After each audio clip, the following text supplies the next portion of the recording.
Bonsoir, bienvenue pour ce nouveau cycle de l'alchimie du cinéma dans le cadre de la Filmopus, avec Stéphane Grosbeau, que certains d'entre vous connaissent déjà. Ce nouveau cycle s'appelle « Demain est-il dystopique ?» et il va nous permettre de nous projeter dans l'avenir, voilà, dans des sociétés souvent très pessimistes, pour mieux réfléchir au présent. Les deux séances suivantes auront lieu les 24 février et 24 mars, toujours à 20h15. Et nous reverrons à cette occasion Snowpiercer, donc le film de Bong Joon-ho. J'ai vu d'ailleurs qu'il y avait une nouvelle saison de la série. Quelle vaut. J'ai remarqué la première. Ah d'accord, je peux pas dire. Il y a une série en ce moment sur, je sais plus, sur les. Sinon, lisez la bande dessinée. Et il y a surtout la bande dessinée, la transpersonnage, qui est très réputée, voilà, et qu'on vous conseille. Donc Snowpiercer de Bong Joon-ho le 24 juillet et le 24 mars ce seront Les Fils de l'Homme d'Alfonso Cuarón. Et parallèlement à ce cycle donc propre à la films du cinéma, nous présenterons également un cycle sur les dystopies à partir du 9 février ou du 16, on ne sait pas encore ce qui dépendra, s'il y a un embouteillage ce sera le 16, sinon ce sera le 9, avec des grands classiques du genre comme Blade Runner, Soleil Vert, Métropolis de Langue et bien d'autres. Il y aura un programme bientôt en distribution à ce sujet. Voilà. Et puis au sujet de Stanley Kubrick, la rétrospective Stanley Kubrick, que nous avons interrompu pour quelques semaines, reviendra à partir du 9 février. Bien, merci à toi François de faire ce nouveau site et je vais faire une petite présentation en quelques minutes. Parce que l'idée, c'est un ciné-club, donc je vais avoir besoin que vous regardiez le film. C'est un film qui parle de la question du regard. Alors, quelques éléments de présentation avant de... Donc, mon point de vue, quand je parle du cinéma, c'est un point de vue de dire que l'écran de cinéma, vous repérez une référence à un film de Kubrick que vous connaissez tous. Qui n'a pas vu 2001 dans la salle? Bon, revenez ici, on remonte ainsi. C'est important. Voilà, alors, il faut voir au cinéma. Donc c'est des expériences visuelles et c'est des films, si vous voulez, qui réenchantent un peu notre vision du monde et qui nous font réfléchir. C'est un peu le process de la programmation qu'on fait. Alors à une époque, quand il n'y avait pas de cinéma, il y avait des artistes qui faisaient des images, il y avait des alchimistes, des imagiers, ils travaillaient sur des codes couleurs. On va voir que Kubrick, dans ses films, notamment dans Orange Mécanique, fait très attention aux couleurs du film, dans les couleurs du générique, les couleurs des habits. Et derrière ce code couleur, on trouvera peut-être des idées qui sont sous-jacentes dans ce travail. Voilà, d'autres exemples aussi. Alors, les choses qu'on va regarder en film, c'est finalement les images clés que je vais vous montrer. Je serai amené à parler sur ces images. Et le décodage que je fais de ces images, c'est lié à un monsieur qui s'appelle Jung, qui dit qu'il existe des archétypes. Un archétype clé, c'est la question du chevalier, qui a donné le chevalier Jedi et qui a donné Captain America dans le cinéma.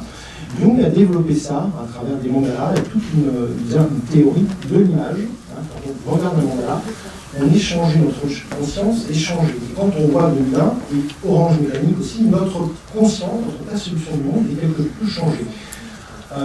Une autre référence de mon analyse, c'est de repérer la question de la structure narrative. Vous verrez que un monsieur qui s'appelle Joseph Campbell, qui a inspiré George Lucas, dit qu'une histoire, la plupart des histoires sont structurées en 3 parties. Finalement, une initiation, un appel à l'aventure, une séparation des épreuves et un retour. Et vous verrez que les films que vous allez voir, ce sont des gens totalement dans ce cadre-là. Donc repérez bien dans le film les 3 parties du film et essayez de voir comment Alex, le héros, évolue ou pas dans ces 3 parties du film. Le point de vue de Campbell, c'est que logiquement, un héros, il part d'un point A pour aller à un point B. Donc on se posera la question de est-ce que Alex progresse ou pas dans ce film d'un point A à un point B. Voilà, je n'en dis pas plus sur ce. Qui a déjà vu le film? Voilà, bon, il y en a un petit peu. Je ne sais pas vous divulgager trop en présentant, mais vous donner quand même quelques clés. Alors, pour continuer, est-ce que ça marche? Oui, je pense que ça devrait. Alors, oui, voilà. Alors, pour vous présenter la thématique, la question de la dystopie. Alors, le mot dystopie, c'est le contraire d'utopie. L'utopie, c'est le lieu imaginaire. 2 grandes utopies dans l'histoire de l'homme, finalement. Le paradis. Est-ce que le paradis est terrestre, céleste? C'est une quête.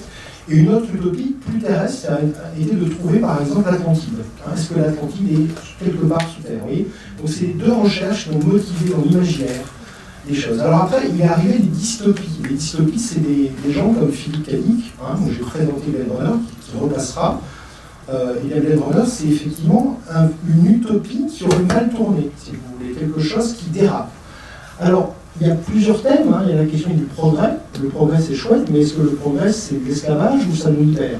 La science, ça peut être super. Est-ce que c'est une guérison? Est-ce que si on l'utilise comme les nazis l'ont fait, hein, avec les nazis, c'est le premier pour travailler sur le génisme et la sélection génétique. Ça peut être super, mais ça peut être terrible aussi. Hein. Ça, je parle d'abomination.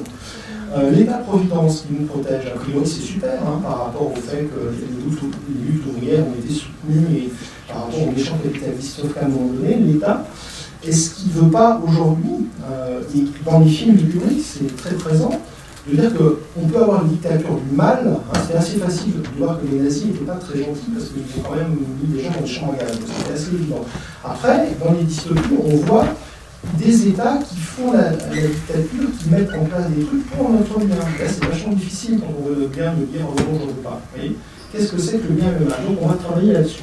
Alors, effectivement, on est rentré dans la philosophie dans l'ère de la post-modernité, hein, c'est Lyotard qui avait dit ça à un moment donné, c'est la fin des utopies. C'est-à-dire que finalement, grâce à la science, 18e siècle, et vous verrez qu'il y a des références au 18e siècle dans tous les films de Kubrick, on serait rentré dans un monde qui maîtrise à peu près tout ce qui se passe. Et bien effectivement, aujourd'hui on se rend compte qu'il y a quand même un certain nombre de problèmes. Je parle à des gens masqués dans un univers où vous êtes rentré avec un QR code, d'accord? On vous aurait dit ça il y a 2 ans, je ne sais pas si vous l'auriez cru. Bon, je ne vais pas faire de commentaires plus là-dessus, hein, sur la situation actuelle, mais je pense que c'est important aussi de se poser des questions. Moi, mon travail par rapport au film, c'est de dire que les films nous posent des questions. C'est à vous de trouver vos réponses personnelles là-dessus. Et donc la grande question que je vais essayer de montrer, c'est est-ce que finalement le cinéma, à travers la science-fiction, à travers les livres, en fait les 3 films qu'on va voir sont inspirés de livres, hein, d'un essai, d'une BD et d'un roman de science-fiction. Bon. Est-ce que les auteurs, et donc vraiment sont totalement nihilistes, ou alors est-ce qu'à un moment donné, je vais éteindre ça, et ça fait de la...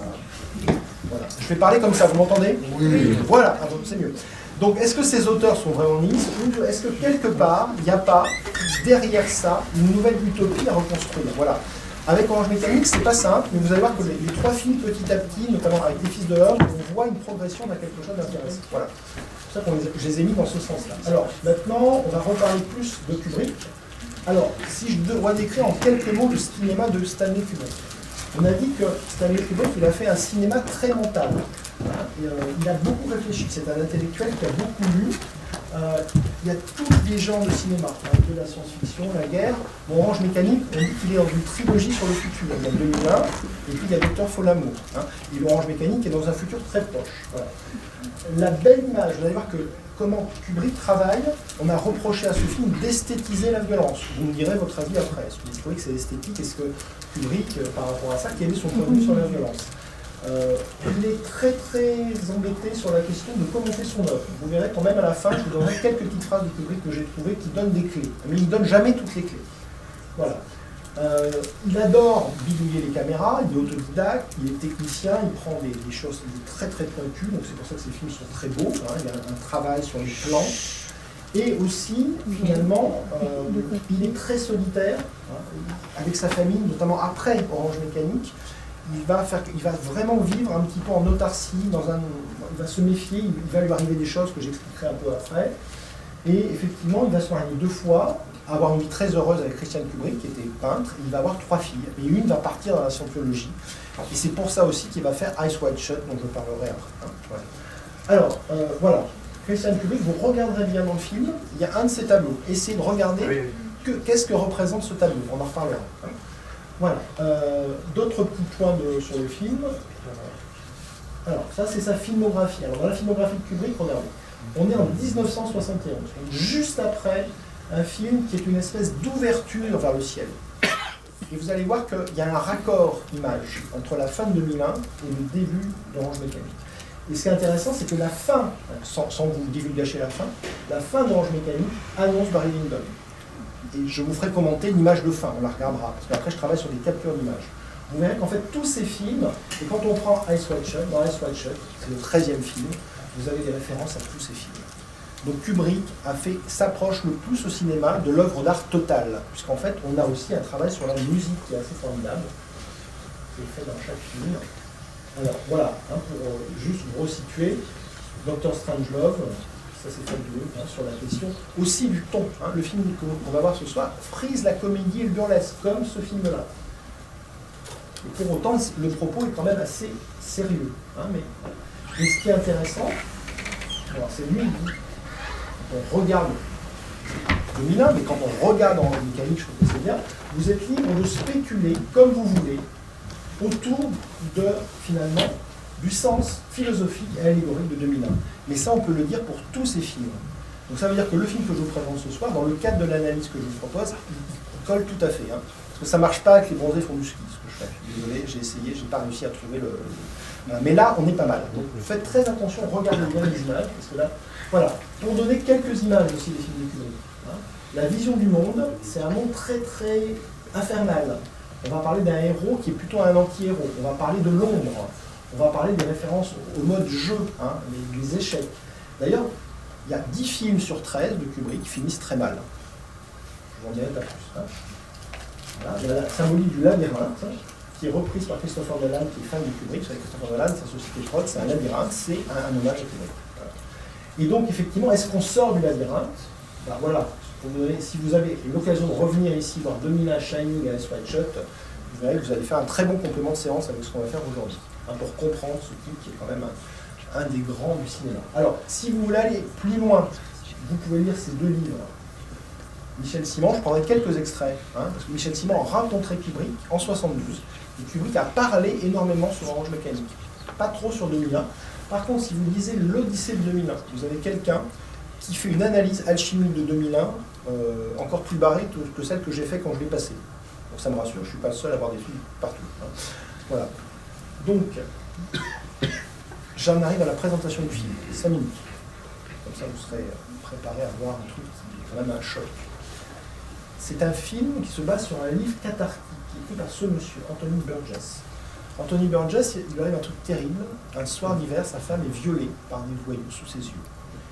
Et Anthony Burgess, à un moment donné, il a un cancer, il pense qu'il va mourir. Donc il fait cette œuvre-là, qui est une réflexion sur le monde dans lequel il vit, et il crée un langage, qui est repris en partie par Kubrick, un mélange de russe, d'anglais, enfin, et il crée un univers qui est un univers justement dystopique, pas très loin du nôtre. Alors ce qui est intéressant, c'est que Kubrick, comme souvent, il prend le livre et il le trahit. Il y a une divergence. Là, il le travaille seul. Autant il avait travaillé avec Arthur C. Clarke pour 2001, autant il travaille sans Anthony Burgess. Et là, qu'est-ce qu'il fait? Kubrick, il n'a pas réussi à faire Napoléon. Hein, vous trouvez cet Ashon, son travail, il n'a pas réussi, il n'a pas trouvé l'acteur, il n'a pas trouvé le producteur. Donc, à un moment donné, vous allez voir que ce qui est intéressant, c'est que le titre Orange Mécanique, je vous poserai la question, eh ben, on peut se poser la question, d'ailleurs sur Kubrick, mais pourquoi ça s'appelle Orange Mécanique? C'est tout l'enjeu, hein, d'arriver à trouver. Dans le livre, on sait très bien pourquoi le livre s'appelle Orange Mécanique. Alors, est-ce qu'il y a des gens qui ont lu le livre? Bon, vous nous expliquerez après, alors, hein, mais on ne dit rien pour le moment. Mais dans le film, voilà, mais je vous poserai la question, pourquoi ça s'appelle Orange Mécanique? Il faut travailler par analogie. Donc, le traitement choisi par Alex, dans le film, c'est un traitement choisi et pas une sanction pénale. C'est très important par rapport à ce que je vais vous dire. On en saura plus quand vous l'aurez vu. Alors, quand même, hein, il y a une fin, dans la version américaine, il y a une fin qui est un peu un happy end, et là, Kubrick va l'enlever. Alors, pour autant, la fin, vous allez voir, n'est pas forcément mal, mais c'est particulier. On va pas revenir en arrière. Alors, hop, voilà. Kubrick aussi, alors on dit que ce film est une apologie de la violence, mais pourtant, par rapport au roman, Kubrick a enlevé énormément de scènes de violence. Et il a inventé, en plus du langage qui était de Burgess, un langage musical. Alors grâce à quelqu'un qui est Wendy Carlos, hein, qui est un des premiers musiciens transgenres, puisque c'est un homme qui a fait une transition en femme, et Wendy Carlos a créé un synthétiseur Moog qui crée de la musique expérimentale. Donc dans la BO, elle crée 2 morceaux originaux, Time Steps et Beethovenia. Et donc le reste, elle va modifier, reprendre des morceaux classiques, qu'elle va accélérer, qu'elle va diffracter. Donc regardez bien ce que cette musique apporte à la narration du film. Voilà. Et c'est le premier film qui est tourné et qui passe en Dolby Stereo à l'époque. Alors, ce qui est intéressant, c'est de voir la décoration du film. Donc vous avez à l'époque un type qui s'appelle Alan Jones, qui refuse de bosser avec Kubrick. Donc Alan Jones, il fait ça. On est dans l'idéologie, enfin dans l'idéologie, dans l'imagerie un peu fétichiste sadomaso là. Voilà. Et dans le film, ça va donner ça. Donc c'est assez lié par rapport à les féministes à l'époque, on n'a pas beaucoup apprécié, on peut comprendre pourquoi. Mais c'était l'époque aussi, le Swinging London, l'époque punk, on était là-dedans. Alors, la musique, quelques morceaux que vous allez entendre, Harry Purcell, vous allez entendre du Rossini, du Elgar et bien sûr du Beethoven. Voilà. Et surtout Beethoven qui revient, puisque c'est le compositeur favori de notre personnage. Voilà. Alors, ce personnage, pourquoi Kubrick le choisit? Parce que Kubrick voit un film de Nick Sanderson qui s'appelle If, et qui parle d'un anarchiste punk. Et donc, effectivement, notre Alex, on va se poser la question, est-ce que c'est pas une nouvelle version de cet anarchiste punk dans le futur? Et le truc, c'est que, regardez les rôles de Malcolm McDowell. On a l'impression que Malcolm McDowell, il n'est jamais sorti du rôle qu'il a joué dans ce truc-là. Il a toujours joué des rôles, regardez Lucky Man, regardez ses yeux hallucinés. Hein. Voilà, donc c'est vrai que c'est un rôle qui a marqué. Hein. Voilà. Alors, ce qu'il faut savoir quand même, c'est que ce film a été très mal reçu, puisqu'en fait, on a eu des délinquants qui ont dit avoir fait des meurtres parce qu'ils ont vu le film. C'est un peu avec Matrix aussi, on a vu le même phénomène. Donc, campagne de presse, mais Kubrick et sa famille, hein, Kubrick s'était installé en Angleterre suite à 2001, il a été menacé. Il y a des gens qui m'ont dit c'est très chaud ce que vous avez fait, faites attention. Voilà. Donc, à un moment donné, Kubrick, mettant en avant, en priorité sa vie familiale, il a demandé le retrait du film après 61 semaines de succès en Angleterre. C'est la première fois qu'un réalisateur demande qu'on retire son film d'une exploitation. Donc en Angleterre, il est occulté pendant 27 ans. Il est ressorti en DVD en 1999, date de la mort de Kubrick. Il est ressorti en Angleterre en salle en l'an 2000. Voilà, donc c'est déjà assez étonnant. Ça, je ne pense pas que ça existe dans l'histoire du cinéma. En plus. Alors, maintenant, je vais vous demander bien sûr, de regarder le film. Mais en regardant le film, vous vous posez des points de recherche qu'on creusera ensemble, à savoir les personnages qu'on voit, c'est des masques, ils cachent quelque chose, notamment Alex, ce personnage, et vous allez repérer aussi les figures d'autorité, les figures du directeur de prison, l'homme politique, l'aumônier, le médecin. Qu'est-ce que ces personnages, qu'est-ce qui les anime, qu'est-ce qu'il y a derrière leurs bons sentiments? Et ce film-là se prête vraiment à ça. Vous verrez un certain nombre d'images. Alors, on évoquera les images qui vous ont marqué. Moi, j'en ai sélectionné pas mal, qui, effectivement, si ce film il est vu et revu, c'est que l'imagerie du film marque l'inconscient, hein, personnel et collectif. Ensuite, effectivement, on essaiera de trouver, à travers une ou deux questions que je vous poserai, bon, il y en a une que je vous pose tout de suite, c'est pourquoi ça s'appelle Orange Mécanique. Et à la fin, qu'est-ce qui arrive au personnage? Je ne vous en dis pas plus, mais posez-vous la question. Qu'est-ce qui se passe après la fin? Et quel est le sens de la dernière image du film? Avec ça, on peut dérouler tout un sens, qui est un sens occulte, qui est un sens symbolique du film. Et effectivement, à la fin, on se dira, ce film c'est les 50 ans, hein, cette année je crois, ça, il ressort dans plein d'endroits, il va ressortir, on en parle dans la presse, il y a eu un article dans Le Monde d'hier, de ce film, Libération a fait un article. Est-ce que ce film nous parle du monde de demain? Qu'est-ce qu'il nous dit du monde qu'on va construire?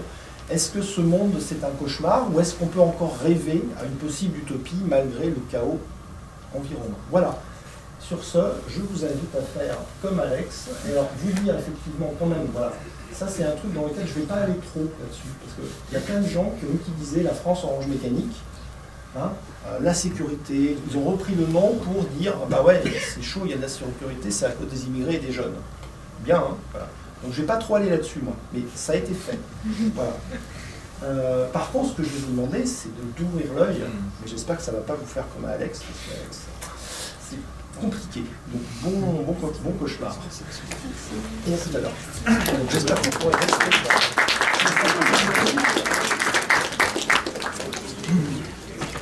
C'est bon. Personne ne l'a vraiment. Mais on a tous quand même des petits moments de lucidité. Et voir ce genre de film, à mon avis, ça peut réveiller des choses. Voilà, c'est un peu pour ça qu'on fait ça. Alors, je reviens sur ça. Hein. Est-ce que si je vous dis que ce film, comme ça a été fait hein, dans plein de choses, c'est un film qui traite et qui dénonce la violence des jeunes. Est-ce que vous pensez que Kubrick a voulu dire ça? Est-ce qu'il y a des gens qui pourraient argumenter dans ce sens-là après avoir vu le film? Je vous écoute. Je pense que ça va un peu dans tous les sens, quoi, parce qu'en fait, justement, on a à un moment, je dirais, à un moment, il critique le gouvernement, mais à d'autres moments, il critique un petit peu il critique un petit peu les théories disant que bon, c'est forcément la faute du milieu, etc. Donc en fait, il ne prend pas vraiment parti, quoi. Je veux dire, disons qu'il se moque un peu de toutes les théories. Voilà, ce que vous dites est assez juste. Donc on ne peut pas dire, c'est pas effectivement, contrairement à ces deux livres, là, celui de Jean-Paul Bourg est plus intéressant. Hein. Là, c'est clairement du truc de base où ça pourrait servir à certains aides. Hein. On est d'accord. Voilà. Donc on va passer ça, parce qu'effectivement, Kubrick n'est pas mono-tâche. Hein. Comme vous dites, il a une pluralité d'acceptions et il a une complexité dans la pensée. Hein. Voilà. Donc on va sortir de ça. Pour revenir à, effectivement, donc vous avez ouvert l'œil, se dire, voilà, si on dit que la question de la violence au cinéma, hein, il y a eu un gros débat sur ce film est violent, et aujourd'hui il y a un autre débat qui est fait aussi par rapport à des films plus contemporains que ça. Voilà. Bon. Alors, si on devait à un moment donné, qu'est-ce que vous en pensez de la violence du film? Est-ce qu'il y a des gens qui ont été choqués aujourd'hui par la violence des films que vous avez vus? Est-ce qu'il y a des gens qui ont été choqués? Personne? Non? Voilà, monsieur? Il faut peut-être remettre le film dans son contexte parce qu'aujourd'hui, pour nous contemporains, on est habitués à avoir de la violence partout, mais peut-être qu'à l'époque, c'est pas énorme. Donc aujourd'hui, vous êtes habitué à voir les films de Tarantino. Voilà. Alors, je vais prendre parti, hein, je le fais pas souvent, mais je peux vous dire que je ne mettrai jamais un film de Tarantino dans ce ciné-club. Alors, Tarantino, c'est quelqu'un qui a une grande capacité, une grande connaissance, un grand cinéaste, il sait filmer, mais la façon dont il traite la violence, si vous voulez, c'est totalement à l'opposé dont Kubrick travaille. Hein. Voilà, je ne vais pas en dire plus, mais si vous voulez... Oui. Juste une petite remarque, en fait, disons, bon, à un certain moment du film, ça m'a rappelé le film Inglourious Basterds. Ah bon? C'est-à-dire qu'en fait, dans ce qui est assez typique, c'est une esthétique de la violence. Et en fait, c'est-à-dire que la personne violente, elle a un langage extrêmement sophistiqué. Ouais. Disons que ça va à l'encontre un peu du cliché, les jeunes violents, c'est parce que bon, oui, tout à fait, ils ne sont pas éduqués, etc. Alors qu'en fait, par exemple, l'énorme paradoxe, face à la vieille dame de l'Institut de beauté, le paradoxe, c'est que la vieille dame utilise un langage de hoodlums, un langage très vulgaire, et alors que lui est extrêmement sophistiqué. Et alors ça me rappelle la scène qui est très frappante dans Inglourious Basterds, où finalement la véritable vedette du film, c'est l'officier SS, et qui est un très grand acteur autrichien, et qui utilise un vocabulaire extrêmement sophistiqué, donc il y a une esthétique de la violence. Ouais. Alors, effectivement, un cinéaste, de toute façon, c'est quelqu'un qui est capable de donner une patte, une esthétique à ce qu'il fait. Non, ce que je voulais dire sur Tarantino, c'est très simple, c'est que moi j'ai vu un film qui m'a fait vomir, c'est Hateful Eight, là, où on voit des trucs, mais il s'acharne sur les personnages, il y a du sang, c'est presque de la pornographie, tellement on montre des trucs. Alors, le film de western qu'il a fait. C'est-à-dire que Django aussi, il y a des scènes qui sont, pour moi, c'est too much. C'est-à-dire on montre trop. Là, Kubrick, à un moment donné, il y a des élites. Quand on prend la scène de la femme au chat, vous avez bien vu qu'à un moment donné, il y a un cut avec des trucs de films d'animation. Hein. Donc ça veut dire que quelque part, voilà, moi j'ai l'impression que c'est pas la même chose. Et aujourd'hui, on est dans un cinéma, alors bon, je ne vais pas cibler Tarantino tout le temps, il y a plein d'autres cinéastes qui ont une façon de montrer ça. On parle de Saw, par exemple, qui est une franchise, où effectivement, ou Hostel, où on vous fait prendre plaisir à voir des gens se faire torturer. Voilà. Et ça, on est d'accord que Tarantino, il est largement au-dessus de ça. Tarantino, il n'aime pas de cinéaste, il n'y a pas de souci. Les gens qui font Saw, non, clairement. Hein. Voilà, excusez-moi, je ne veux pas rentrer dans une polémique sur qu'est-ce que le cinéma ou pas, mais c'est le rapport qu'on a et la liberté qu'on a de ne pas nous faire voir des choses qui finalement, on n'a pas forcément besoin de les voir, comme la question de la sexualité, la façon dont Kubrick, on va en parler, hein, on va revoir des images là-dessus. Hein. Voilà, donc je suis obligé aussi de faire attention au temps, parce qu'il ne faut pas qu'on dépasse minuit. Voilà. Alors, les différents personnages, on va voir quelques images et je vous fais intervenir. Donc, ce fameux Alex, donc, je l'ai pris là. Alors, je l'ai pris là parce que c'est intéressant, on est au cinéma, et la cure, c'est une séance de cinéma. Voilà. Donc effectivement, Alex, si on reprend un peu sa physionomie, on peut essayer de voir un petit peu, il y a des images iconiques dans ce film qui devraient apparaître à un moment donné. Voilà, enfin, vous les avez vus, voilà. Donc qu'est-ce qu'on peut dire de ce jeune, de ces jeunes, au début du film? Voilà, je vous laisse parler sur le personnage d'Alex et ses copains. Voilà. Comment vous avez... Qu'est-ce qui les anime en fait? Alors monsieur oui. On a balayé un autre sujet, mais on pourra rebondir après. Oui, ou, on peut rebondir. Non, mais là, ils sont 4, et du coup, c'est peut-être les 4 cavaliers de l'Apocalypse, parce qu'après, ils défilent sur... Et en fait, je trouvais qu'il y avait les stigmates, par exemple, sur les mains. Ça, j'ai pas du tout compris. Il y a toute une symbolique chrétienne dedans, ça, on l'a bien vu, entre les croix, le parti... Enfin, voilà, mais j'ai pas du tout compris. En fait, du coup, c'était pour savoir si quelqu'un peut rebondir. Sur quoi? Sur J'ai pas du tout compris la scène d'ouverture, ce qu'elle... Qu'est-ce que signifie la scène d'ouverture? Non, mais pourquoi elle introduit le reste du film? Parce qu'à un moment, on balaye À un moment, il parle de Deep, j'ai pas compris pourquoi c'est sorti. Après, là, on parle de Adam et Ève, il y a des femmes, des hommes. Je comprends pas, en fait. Si vous pouvez m'éclairer. Ah ben, je sais pas. Alors, est-ce qu'il y a quelqu'un dans la salle qui peut répondre vraiment à ce que dit monsieur? Sinon, voilà, de façon à ce que ça soit interactif. Attendez, ce que j'aimerais bien, c'est s'il y a d'autres... J'essaie de donner je veux bien donner la parole, mais voilà, pour que ça circule un peu. Est-ce qu'il y a quelqu'un d'autre qui voudrait répondre à ce que vous venez de dire? C'est très intéressant. Il faut qu'on creuse ça. Personne? Monsieur, est-ce que c'est une réponse à ce que dit la question de monsieur? Parce que moi j'ai vraiment qu'on progresse à chaque fois. En fait, j'ai l'impression que, paradoxalement, il se donne un peu, il y a un aspect un peu idéaliste et redresseur de tort. C'est-à-dire que, par exemple, d'ailleurs, ils sont en tenue blanche, donc il y a un peu déjà, ils s'auto-blanchissent. Ouais. Et la scène avec le clochard est très intéressante. Alors, on n'en est pas là. Je voudrais vraiment qu'on reste. Faites attention. Non, voilà, on reste vraiment là-dessus. Il se donne quelque part le beau rôle. Oui, il se donne le bon rôle. Ah, d'accord, j'entends. Oui. Le beau rôle. Donc, beau rôle, ouais. Alors, par rapport à ce que vous disiez, parce que je vais reprendre comme ce que vous dites, la scène d'ouverture. Bon, vous avez vu 2001. 2001 se termine sur un gros plan sur un enfant étoile, d'accord? Et donc, on a l'œil de l'enfant qui pétille. Et là, on commence sur un plan en travelling arrière sur quelqu'un. Donc, si vous voulez, 2001, c'est l'élévation. Orange Mécanique, c'est la chute.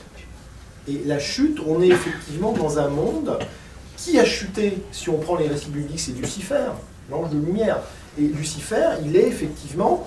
Alors après, c'est là où on a les stigmates, où on a l'œil, on est dans la beauté, la séduction. Et le mal, effectivement, c'est des gens, ils sont en blanc.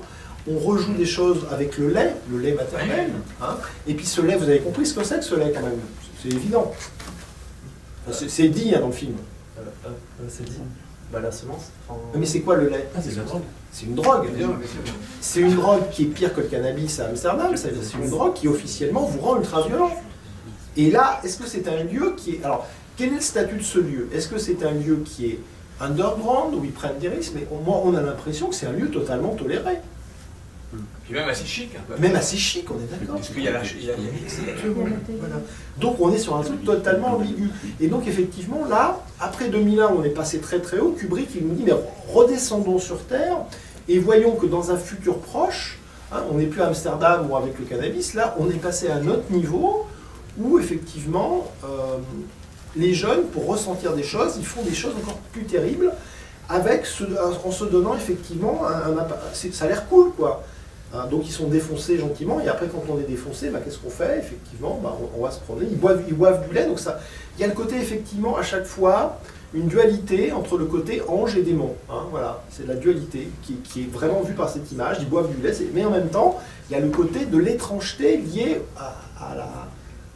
au maquillage, qui le rend pas normal. Hein. Il y a quelque chose quand il vous regarde, un mec vous croisez avec comme ça dans la rue, avec les trucs, les stigmates, il y a un truc qui va pas, voilà, un niveau casting. Hein, Donc voilà, c'est l'inquiétante étrangeté, si vous voulez, hein, dont parlait Freud. Et là, alors, vous parlez de la scène des clochards, bon, cette scène elle est iconique, hein, contre-jour, et effectivement, alors qu'est-ce qu'on peut dire de cette scène? Qu'est-ce qu'elle apporte dans le film? Il se présente un peu comme des justiciers. Voilà, c'est ce que vous aviez dit. Un peu comme des nettoyeurs, quoi. On va purifier. Alors effectivement, le dialogue avec le clochard, voilà, donc on est dans quelque chose d'assez violent, effectivement, on est d'accord. Hein. C'est des gens qui, voilà, ils s'éclatent et il y a des victimes. Hein. Ça, c'est pas, on n'est pas... Voilà. Alors, si on reprend maintenant, Alex, par rapport à sa famille, qu'est-ce qui cloche là? Je vous laisse parler, allez.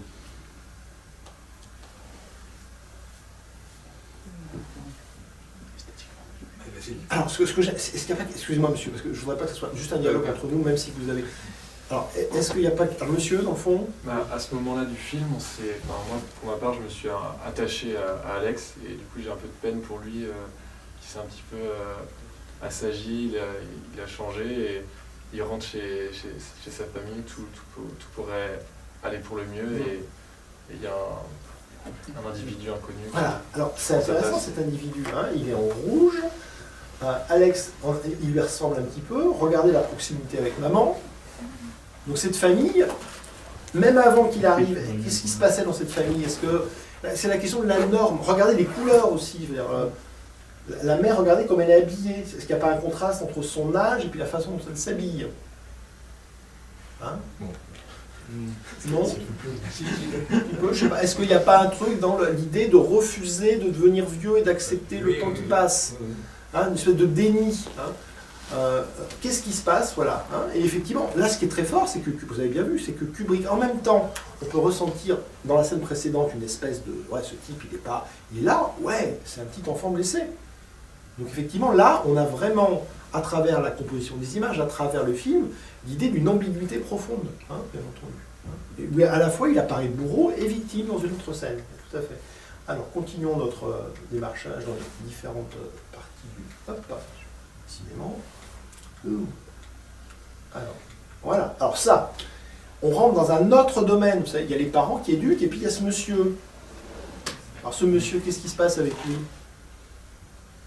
C'est qui d'ailleurs? Que vous me rappelez un petit peu qui est... C'est l'éducateur.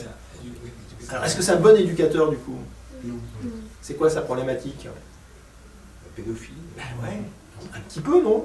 Oui, beaucoup. Hein, il lui pète les couilles à un moment donné, on le voit bien. Donc, c'est quoi cette société où les parents, finalement, c'est quoi? Ils sont atteints de jeunisme, ils remplacent leur fille par n'importe quel gigolo venu, peut-être que... Enfin, il y a des trucs bizarres sur la place. Les éducateurs qui sont censés éduquer... Alors, la prochaine fois, alors, regardez, ça sera la tôle et tout mon ouvrage anéanti. Qu'est-ce que ça veut dire? Mon ouvrage, tu vois, mon ouvrage. Donc, l'éducateur, il le chosifie, il en fait un ouvrage. Un ouvrage, c'est un éducateur Pygmalion. Ouais, Pygmalion, mais dans le sens pervers. Donc on rentre petit à petit dans la perversion. C'est quoi un pervers? C'est quelqu'un qui fait de vous un objet. Un objet, voilà, paf, et puis mon petit coco, là, mon panier, quoi. Waouh, quand même. Alors c'est peut-être ma conception de l'éducation, oui, mais de toute façon, on ne faisait pas de naître, et donc du coup, les progéniteurs investissent du temps dans leur création pour que celle-ci puisse s'émanciper et s'affranchir des choses qui l'entourent. Mais je vois pas du tout où est le mal de faire en sorte que dans la société dans laquelle il évolue, de pouvoir s'en sortir et prendre ses propres choix. Parce qu'en fait, là, il est libre. Et après, il ne deviendra plus libre lorsqu'on lui aura infligé le sérum. Est-ce que là, il est encore humain? Enfin, est-ce qu'il n'est pas devenu une machine de son temps? Enfin, oui, tout à fait. Non, ce que j'essaie de vous montrer, c'est la question de l'image. Moi, j'ai été travailleur social, et on vous apprend qu'un bon travailleur social, il est à la bonne distance. Donc moi, à une époque, quand j'étais éducateur, dans une vie antérieure, jamais j'aurais eu un entretien avec un des jeunes dont je m'occupais dans sa chambre, comme ça, jamais de la vie. La bonne distance, c'est on est dans un café, on prend un café, on discute dans un lieu public. Oui. Donc ça veut dire que Kubrick, ce que j'essaie de vous montrer, vous avez raison, hein, c'est que les images, elles nous parlent. C'est-à-dire que la mise en scène, le choix de la mise en scène, il veut bien dire qu'on est dans une société où il n'y a plus de distance, il n'y a plus de... Bon, les parents, ils s'habillent comme les jeunes, hein. Les éducateurs, ils sont... Oui, ok, il y a bien quelque chose qui est juste, hein, ils veulent éviter la tôle, mais en même temps, qu'est-ce qu'il a fait pour ça? Voilà. Il y avait peut-être une réaction, une question, monsieur? Oui, c'est vrai que, en approfondissant un peu, n'importe quelle entité un peu étatique est à la fois très au contact de ce personnage. On pense au ministre qui lui donne à manger, cette distance-là réduite, on la ressent bien aussi. Et il y a vraiment ce lien où toute entité qui a un pouvoir aussi sur cette personne qui est un rebut de la société est totalement affranchie tout au long du film, tout comme lui affranchit ses limites avec les femmes, avec les personnes à... Enfin, la zone de confort, elle est totalement bouleversée tout le temps. Et la zone de confort du spectateur aussi, parce qu'à un moment donné, à l'époque, ce film a été vraiment un coup de poing pour les gens qui n'avaient pas l'habitude de voir ça. Alors, on va continuer dans votre sens, oui, tout à fait. Alors, on va avoir d'autres petites images. Donc c'est vrai que la démonstration passant par des images, si les images de défense... Voilà. Alors, le curé, l'aumônier. Alors, qu'est-ce que vous en pensez de ce monsieur? Alors, monsieur. Mais là, c'est pour ça que je pense pas qu'on puisse être d'accord avec ce que disait le monsieur au premier rang, c'est que toutes ces figures qui certes vont peut-être valoriser la liberté par rapport à un État méga coercitif qui veut en faire une chose, et ben malheureusement ces figures elles sont perverties par ce vice pédophile. Et c'est le cas du premier monsieur, mais c'est le cas aussi de lui. Donc je veux dire, tant bien même on peut trouver un peu de justice dans leurs propos, le fait qu'ils soient présentés sous forme de personnages pervers, pédophiles, ça décrédibilise tout projet éducatif. Un petit peu, oui. Puis, alors, il y a tout un truc, effectivement, ce personnage, si vous voulez, c'est un peu, ça me fait penser à un film, vous savez, comment ça s'appelle, il y a Terence Stamp, hein, et il séduit toute la famille, hein, c'est un film de Pasolini. Hein, c'est exactement ça, c'est-à-dire qu'effectivement, le mec, il séduit tout le monde, et puis, alors, dans le film de Pasolini, c'est un ange, et lui, c'est un ange diable, vous voyez. Donc c'est un peu, voilà. Donc on est effectivement la figure de l'autorité, et là, ce qui est très intéressant quand même, c'est qu'à un moment donné, il devient volontaire. Hein. Je vous l'avais dit que c'est la différence avec le il demande le traitement. Hein. Alors, effectivement, pourquoi il demande le traitement, d'après vous? Quelle est sa motivation, tiens, Alex? Pourquoi il demande son traitement? Pour sortir de Les 12 ans de tôle qui restent. Hein, voilà, parce qu'il pense qu'effectivement, il est assez dupe sur le fait qu'il peut... Alors voilà, une fois qu'on efface donc, le traitement du Ludovico, donc on a le responsable du traitement avec l'infirmière en chef, et la question, est-ce que ce traitement est un traitement... C'est quoi un crime finalement? Qui commet le crime? Est-ce que ce qui est fait... Voilà, donc qu'est-ce que vous pensez de la vision que Kubrick donne du scientifique, là, à travers ces gens-là? Votre point de vue? Cynique, ouais, d'autres... Implacable. Alors, j'ai pas entendu. Parlez fort, parce que du coup c'est enregistré, puis moi j'entends pas tout. Vous avez dit implacable? Implacable. Alors pourquoi? Ouais. Est-ce que vous pouvez expliquer un petit peu votre... Quelque chose comme une machine. Oui. Une machine qui poursuit son chemin. Au sens, effectivement, ils appliquent un programme sans état d'âme. Hein, c'est ça. Ils sont là, hein, ils font une expérience sur ce type.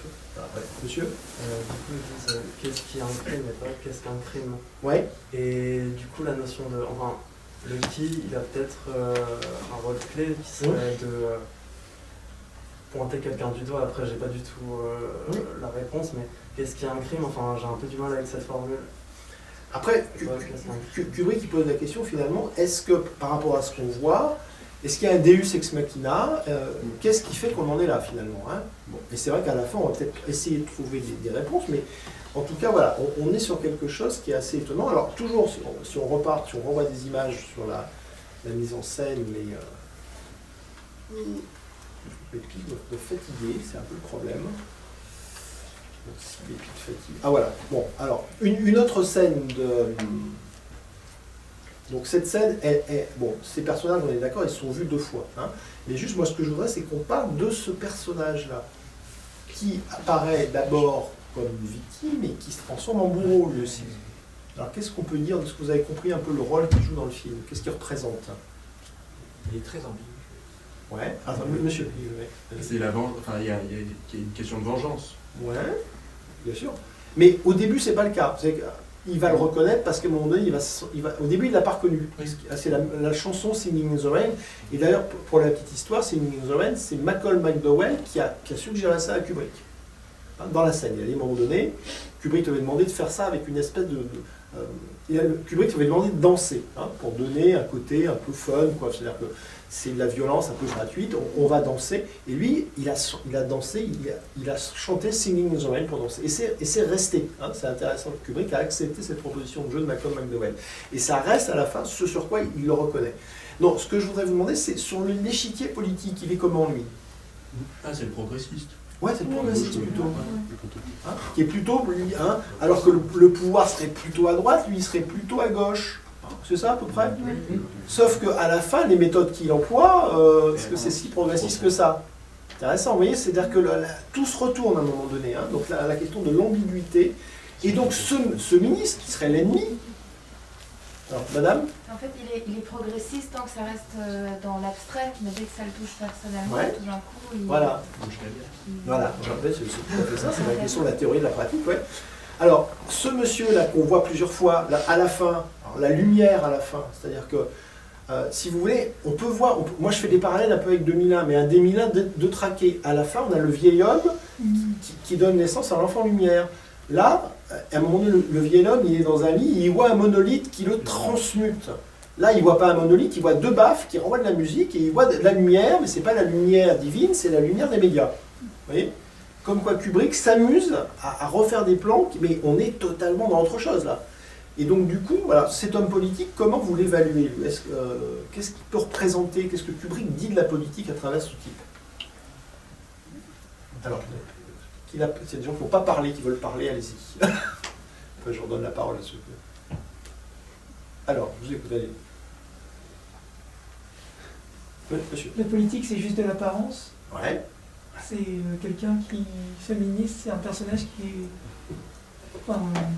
est basé que sur les apparences, sur comment il parle.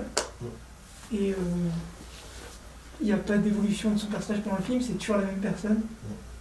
Et il reste toujours coincé sur l'apparence, comment les choses, de quoi les choses ont l'air, etc. Pour garder sa place, quitte à faire du mec qui a été victime, quand même, un bouc émissaire et foutre en gueule. Vous voyez ce que je veux dire? Bon, en même temps, il a fait un truc qui est un petit peu répréhensible quand même, pousser l'autre au suicide. Bon, ok, c'est pas gentil. Mais bon, voilà, donc effectivement, on est dans quelque chose qui est de l'ordre voilà, du cynisme. Donc effectivement, Kubrick n'a pas une bonne opinion des hommes politiques, je pense, hein, à travers cette parodie de réconciliation. Alors là, on va plus creuser maintenant des images. On a parlé des personnages, donc des images plus ou moins symboliques, on va s'amuser. Alors, moi, ce que je regarde, c'est les couleurs. C'est-à-dire qu'effectivement, vous avez remarqué qu'on passe d'une couleur rouge, blanc, et on arrive à du orange. Et donc, Clockwork orange. Alors, qu'est-ce que ça peut... Alors, c'est pas facile, ça, sur du code couleur, mais bon. Est-ce que quelqu'un a une idée? Qu'est-ce que ces couleurs peuvent évoquer? Et cette espèce de dégradé, on passe du rouge, il y a du blanc dans le rouge, on passe au bleu, puis après, on arrive au orange. Est-ce que c'est le hasard total ou est-ce qu'il y aurait quelque chose qui voudrait dire Kubrick? Monsieur.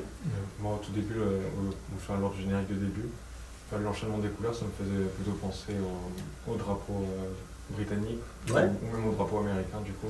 Ouais. Ou même pour nous, du coup, au drapeau français. Mais, ouais. Donc, si ça annonçait que ça parlait, du coup, directement de notre société. Oui, ça parle de société. C'est vrai qu'effectivement, les États prennent des couleurs pour affirmer un pouvoir. Le drapeau français, c'était les trois castes. Hein, voilà, c'était. Alors après, les couleurs sont liées. Pour que je travaille sur la symbolique des images, si vous voulez, le rouge, c'est une couleur. En alchimie, on a l'œuvre dans la chronologie. On commence par l'œuvre noire, qui est souvent noir-bleu. On passe par l'œuvre blanc et on termine par l'œuvre rouge. Donc là, c'est le contraire. On part du rouge pour arriver au bleu et on arrive au orange. Alors, effectivement, on a l'idée, c'est ce que je dis, parce que, regardez, le film commence sur Alex qui nous regarde. 2001 se termine sur le fœtus astral qui nous regarde. Mais le fœtus astral, c'est Bauman qui est transfiguré, qui a fait l'œuvre alchimique. 2001 est totalement une métaphore. Si vous, les alchimistes parlaient à l'époque, si vous voulez, de la transmutation de l'être dans quelque chose de supérieur. Et 2001 le montre très clairement. Parce que dans 2001, il n'y a pas d'extraterrestre finalement. C'est l'homme qui devient son propre extraterrestre. C'est là où ce film surpasse tout ce qui a été fait dans le film d'extraterrestre qui n'est pas. Et là, au contraire, on a cette idée que si 2001 est une œuvre qui part effectivement dans ce sens-là, et bien là, on est vraiment dans la chute. Donc on part du rouge, on est parti de haut, et on est dans la chute, et on retombe sur un personnage qui nous regarde. Mais ce personnage, ben effectivement, il est dans un groupe, et voilà, petit à petit, on se rend compte que, et là, on est dans quelque chose qui joue d'une dualité. Hein. 2001, c'est l'unité. On est passé au-delà de l'au-delà. Hein. Là, on est dans un monde très classique, et c'est très sexiste, hein, parce que les nanas, c'est des pantins, c'est des objets. Vous voyez, donc c'est vrai que ça dit quelque chose, et c'est même pas des femmes, en fait. Voilà. Donc on est dans quelque chose qui est terrible, qui est effectivement la chute. Hein, et Kubrick d'emblée nous fait chuter dans quelque chose qui est esthétiquement assez joli. C'est vrai que c'est pas aussi mal ça, mais quelque part après, voilà, on part dans un voyage qui est quand même pas évident. Voilà, je vous montre effectivement les codes en alchimie. Hein, c'était des différentes couleurs qui étaient employées dans les process, dans les images, dans les traités. Et ce qui est rigolo, regardez la pub qui a été faite à un moment pour parler du film. Restez calme et buvez. Hein, oui. Juste une question à propos de ça, je ne sais pas si vous avez des éléments de réponse pour peut-être la vision de Kubrick ou s'il y a d'autres éléments. Mais Malako en russe ça veut dire lait. Oui, oui. On parle souvent dans leur langage un peu novlangue, il y a un truc avec le mot russe, Et on- Ivrochka, Tcheloviak. C'est ça, ouais. Est-ce que c'est une volonté par rapport au rapport américain-russe? Enfin, je sais Alors, pas exactement. si vous voulez, Anthony Burgess, ce qu'il veut faire, c'est, vous avez, si on travaille sur la dualité, hein, on a deux blocs Est-Ouest qui se font la guerre. Et Anthony Burgess, il veut faire quelque chose qui parle à tout. Donc en fait, il mélange ce qui est opposé. Hein, il mélange le russe et l'anglais. Donc en fait, il veut créer un langage qui parle à la fois. On est effectivement dans une période de la guerre froide. Donc l'idée, c'est de faire quelque chose, c'est de faire. Les alchimistes parlaient de la conjonction des opposés, hein, l'union du yin et du yang. Là, lui, Burgess, c'est Burgess qui fait ça. Et Kubrick le reprend, mais pas autant que dans le roman. Si vous lisez le roman, moi j'ai eu du mal parce que c'est vraiment un niveau de langage complexe. Kubrick le reprend, hein, et Kubrick va toujours travailler sur ça, hein, sur la question des oppositions et des paradoxes. Hein. La question de qui veut faire l'ange fait la bête, hein, du bien et du mal, là on est totalement là-dedans. Voilà. Donc je progresse un petit peu en vous montrant d'autres images qui sont... ça c'était au niveau pour faire de la pub. Alors cette scène aussi, qui est quand même intéressante. Et d'ailleurs, si vous regardez bien, on voit deux théâtres dans le film, enfin deux situations théâtrales. Est-ce que vous vous rappelez la deuxième ?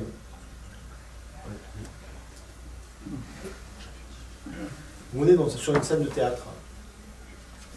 Oui. Quand on présente à la fin À la fin quand on présente à la fin pour montrer qu'il va mieux, qu'il est guéri. Oui, alors dans la fin, le dispositif théâtral naît du fait qu'on amène des enceintes et qu'on amène Beethoven. Vous avez raison. Je pensais moi plus, mais vous avez raison. C'est vrai que on peut voir aussi. Oui, dans la prison. Dans la prison. Quand il présente le traitement, enfin, je vous montrais. C'est ça qu'elle voulait dire. C'est ça que vous voulez dire. Bon, très bien. Voilà. Alors ça, qu'est-ce qui se passe là? Regardez. Il y a un viol. Sauf que Kubrick, contrairement à certains cinéastes actuels, on va pas voir, on voit ça de plan large, d'accord? Donc quand même une distance vis-à-vis du truc. Et qu'est-ce qu'il nous montre? Il nous montre qu'on est dans du théâtre. Le monde est un théâtre. Hein, et qui est le metteur en scène, en fait? On peut se poser la question. Qui est le Deus ex machina? Hein, dans 2001, c'était le monolithe. Il avait coupé la référence aux extraterrestres, parce qu'Arthur C. Clarke, pour lui, le monolithe, c'était une intelligence extraterrestre. Il a coupé toutes les références aux extraterrestres. Donc, Kubrick a bien l'idée de quelque part qu'il y a un Deus ex machina qui fait quelque chose. Mais alors là, on est dans le monde du théâtre, de la représentation. Oui, monsieur. Mais ça je voulais réagir au tout début sur cette question, sur la question de l'esthétisation de la violence et sur le fait qu'on l'a trouvé choquant. Mais moi, j'ai quand même été choqué parce que, on nous représente quand même des viols, etc. Mais je trouve que ce qui enlève le côté choc de ces scènes, c'est qu'il y a systématiquement une médiatisation de la violence par un dispositif qui montre que c'est du cinéma, et les références, le théâtre, et le narrateur aussi, et qui de fait nous met quand même à distance de cette violence pour l'interroger. Voilà. Totalement ok avec vous. Hein. Donc continuons à voir d'autres images. Alors ce qui est intéressant aussi, c'est qu'on regarde, alors je ne sais pas si vous avez quand même vu ça, regardez, la petite bestiole là. C'est quoi? Serpent. Serpent. Qu'est-ce qu'il fout là, le serpent? À un moment, il y a une branche, il y a le serpent, il y a la femme qui est légende, c'est Adam et Ève. Alors, c'est Adam et Ève, et le serpent, si vous voulez, chez les gnostiques, il y a une double symbole. Hein. C'est le symbole de la tentation, mais c'est aussi le symbole de la connaissance. C'est-à-dire, Alex, quelque part, il induit la tentation chez les adultes, il force les choses, il abolit les distances, il est un peu le tentateur suprême, il est celui qui ose tout, et en même temps, c'est quelqu'un, regardez, il adore Beethoven, il écoute Beethoven. Beethoven, c'est quand même l'Ode à la joie, c'est quand même des trucs hyper élevés. Et donc c'est quelqu'un qui est un... Et donc on n'est pas effectivement dans les trucs classiques de dire que des délinquants, c'est des pauvres mecs qui n'ont pas d'éducation. Donc on est avec l'ambiguïté de ce serpent, hein, d'être à la fois dans l'idée de la chute, parce que c'est le serpent qui provoque la chute, et le serpent, c'est aussi la connaissance. Donc ce symbole, il est utilisé dans les deux dimensions, ce qui est assez fort quand même. Hein, donc, voilà. Et il a tout intérêt à, quelque part, rendre la violence intellectuelle, parce que sinon ça reviendrait à de l'animalité, donc du coup, on en serait plus détaché, alors que là, on se dit que c'est quelqu'un qui est relativement, qui a reçu une éducation humaine, et donc du coup, on s'identifie beaucoup plus. En fait, on pourrait se dire, pourquoi pas nous, Alors que si c'était un truc complètement viscéral et genre il n'y a aucun mot, enfin ça très loin de nous, ce serait animal. Je suis assez d'accord avec vous, ça va même relativement plus loin, c'est-à-dire que sur la position qu'a Kubrick vis-à-vis de la culture et compagnie, bon, on va revoir. Donc là, on avait 4, les 4 cavaliers de l'Apocalypse, là, on a les 4 Christ, mais bon, vous avez vu quand même, c'est rare d'avoir ça, hein. Ils sont très sexués, nos Christ, d'accord? Donc très belle métaphore, de justement quelqu'un, et vous avez vu que quand il voit la vie du Christ, il se voit en train de frapper le Christ, vous voyez. Donc il se met en scène dans des situations de domination. Donc il y a tout un truc dans le film qui est lié un petit peu à ce qu'on appelle le sadomasochisme, c'est-à-dire à un moment donné, et même la façon dont avec la femme au chat, il n'y a pas de pénétration, mais il la tue avec une grosse bite, vous voyez, qui n'est pas sa bite, qui est de l'art contemporain. Bon, alors on va élaborer un peu là-dessus, mais et ça c'est presque, vous savez, il y a des artistes contemporains en fait qui ont fait des sculptures comme ça. Ça existait dans les musées, d'accord? Donc Kubrick derrière ce film, en fait, il nous dit quelque chose sur la culture. Il nous dit quelque chose sur la culture. Voilà. Alors cette scène, elle est fabuleuse. Elle le frappe avec un buste de Beethoven, et lui, ça, on peut dire, c'est presque Jeff Koons, quoi. L'art subventionné là, qui nous met dans les gares, dans le Grand Paris, vous voyez. Alors, moi, la question que j'ai à vous poser, c'est est-ce que Kubrick a un point de vue sur l'art et la violence? Est-ce que vous le ressentez ou pas? Et quel serait-il?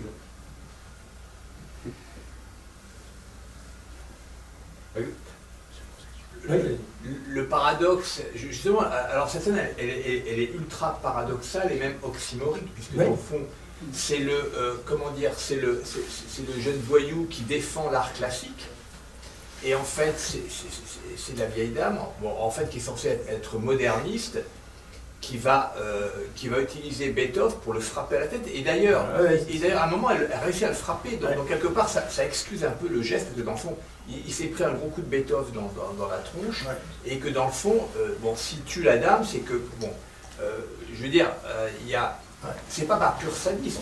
Totalement. Et là, Kubrick a changé dans le roman. La dame au chat, c'est une vieille dame. Et effectivement, c'est pas pareil de s'attaquer à une vieille dame que de s'attaquer à celle-là, qui est bon. Je dis pas que c'est pas. Alors, regardez aussi l'art qu'elle fait. Là, moi, le seul sexe féminin qu'on voit, ouvert, excusez-moi, en termes de pornographie, il est là quand même, dans une représentation de l'art contemporain. Dans notre contemporain qui met en avant des choses qui, quel intérêt d'avoir ça à la maison? Excusez-moi, je donne mon point de vue, mais. Monsieur? C'était juste, vous avez dit que c'est le seul sexe féminin ouvert qu'on voit, mais on en voit sur la scène d'introduction, du coup. Dans le bar, avec les statues. Dans la chambre. Ah oui, alors les statues, oui, exact. Et dans la chambre, on ne voit pas. C'est-à-dire que le rapport sexuel, il y a bien une scène de triolisme, mais Kubrick la filme en plan large, en accéléré. D'accord? Alors après, on peut se dire, si on parle du rapport, ça je vais vous montrer, enfin c'est des images que j'ai prises aussi. Alors, sur le point de vue sur l'art, je voudrais quand même avoir votre point de vue là-dessus, si on va un peu plus loin. Est-ce que Kubrick dénonce l'art contemporain et dans quel sens? Qu'est-ce qu'il peut l'art corrupteur, ouais. Parce qu'un art qui passe son temps à montrer des chattes ouvertes, je veux dire, après il ne faut pas se donner que les jeunes viennent de ça. Ouais, c'est peut-être un peu raccourci. Non, mais il y a un peu de ça, il y a un peu de ça. Mais bon, oui, on peut se poser la question. Après, si on oublie ce côté-là, c'est-à-dire que, par exemple, la grande musique, Beethoven, moi je pense. Alors après, c'est quand on. Vous voulez peut-être dire par rapport à ça, je vous laisse. Je pense pas qu'il interroge sur ce qu'est là. En fait, je pense que c'est plutôt notre rapport à l'art et comment on s'en sert. Et du coup, moi j'ai pas de réponse, mais c'est. Enfin, parce qu'ils prennent du classique et du contemporain, des choses qui se confrontent, mais en fait, les deux sont servis à de la violence. Donc, quelle est la fin de l'art serait plus une question. Je sais pas s'il y a des gens qui font ça. Oui, qui étudient ça parce qu'il y a toute une éthique, une esthétique de l'art. Moi, pour aller un peu plus loin, parce qu'il faut qu'on arrive à le temps passe, il ne faut pas qu'on dépasse minuit, je vous laisse une piste de réflexion. C'est que, et on va le voir par rapport à ce tableau, c'est le tableau de sa femme qu'il a laissé. Et je vais vous montrer, donc là c'est une scène terrible, avec effectivement, on est là on voit, voilà, il va y avoir clairement quelque chose autour de ça, on est d'accord. Et là, c'est peut-être la scène la plus violente. On oblige. Et c'est ce qui est arrivé à Anthony Burgess, en fait, d'accord? Alors bon, il n'est pas totalement comme ça, mais voilà, on est sur un truc, voilà, c'est le point central de ça. Alors ce qui est intéressant, c'est que Kubrick, il nous montre ça, et qu'est-ce qu'il nous montre? Voilà. J'ai essayé de retrouver le tableau en question, mais c'est le tableau que sa femme peint. Alors, est-ce que je l'ai dit? Je ne l'ai pas mis là, mince. Bon, enfin, en tout cas, c'est un tableau qui représente, on le reverra à un autre moment, qui représente une espèce de paradis perdu, d'endroit un peu utopique, justement. Hein. C'est-à-dire que le seul moment d'utopie dans la dystopie, c'est ce tableau-là, hein, qui a été peint par sa femme. Sa femme était très proche de la nature, était quelqu'un qui mettait en avant les forces de la nature. Une espèce de retour à une vie en harmonie avec la nature, qui ne manque pas du tout, finalement. Hein, puisque, en fait, le rapport, on est dans des mondes urbains, on boit du lait frelaté, enfin, vous voyez. Et donc, Kubrick, ce qu'il veut peut-être dire, c'est que l'art et la culture n'ont pas empêché l'avènement du nazisme. Les nazis, c'était des gens qui écoutaient Wagner en lisant Schopenhauer. On est d'accord? C'est ça, c'est-à-dire que c'est pas... Voilà, c'est vraiment, je crois qu'il faut l'avoir. Et les nazis sont présents au moment dans le film, on va le voir. Hein. Donc, ah oui, dans la bande. Et oui. Donc du coup, on est quand même, c'est quelque chose d'assez étonnant. Alors, voilà. Et il est là aussi. Alors, ce qui est intéressant, c'est de voir, vous voyez, cette scène-là, où on a effectivement l'autorité, on a l'autorité classique, là, l'autorité de la prison, et puis transformer le mauvais en bon. Les alchimistes parlaient de transformer le plomb en or, vous voyez, hein, à Moyen-Âge. Transformer le plomb, alors le plomb, si vous voulez, le plomb, quand on est plombé par plein de trucs, c'est mauvais le plomb quand même, hein, ça nous plombe, ça nous met vers le bas. L'or, c'est le soleil, la beauté, la bonté. Vous voyez, on peut faire une analogie. Mais est-ce qu'un être humain est capable, est-ce qu'aujourd'hui, vous y croyez, un programme comme ça qui permet de transformer le mauvais en bon? Sur une phrase comme ça, qu'est-ce que ça vous évoque? Ça marche, ça, c'est possible, de façon philosophique et pratique, de transformer un mauvais sujet en bon sujet? Alors, monsieur. Ce que les gens espèrent faire avec l'éducation, c'est l'objectif simplement de l'éducation. Ouais. Le but de l'éducation, logiquement, c'est de conduire hors de, c'est de dire deviens ce que tu es. Pour devenir ce qu'on est, il faut prendre conscience de qui on est. Donc l'éducation doit éveiller la conscience. L'éducation n'a rien à voir avec le bien et le mal, a priori. Sinon, c'est de la morale. Et là, on est sur une chose très très morale. Parce qu'un être humain, il n'est pas que mauvais. Et tout le film va jouer sur cette dualité. Voilà, donc on est dans un système qui est assez manichéen, mais dans le mauvais sens du terme, parce que les manichéens, vous savez, le manichéisme, c'est de dire, il y a d'un côté le bien et d'un côté le mal. Mani, si vous cherchez l'histoire, c'était un prophète perse qui disait que l'homme est pétri de yin et de yang, de bien et de mal. Et en fait, les manichéens, ils ont été éradiqués en Perse. Et qu'est-ce qu'on a fait quand on éradique quelqu'un? En général, on prend son nom et on le transforme au contraire, dans la sémantique. On a fait ça pour plein de choses, pour les cathares. Et les manichéens, je vous invite à regarder, à lire Aline Malouf ou François Favre qui a écrit un très joli livre sur Mani. Vous verrez que Mani, c'est tout le contraire de ce que c'est devenu dans le langage populaire. Voilà. Donc, voilà. Donc on est vraiment sur un système qui est dualiste, au sens dualiste fermé. Donc après, ça donne des choses. Le problème de la violence sera bientôt une chose de passé. Donc c'est là où j'évoquais la question du théâtre. Alors ce qui est très intéressant, c'est que Kubrick nous montre le sujet du film dans cette image.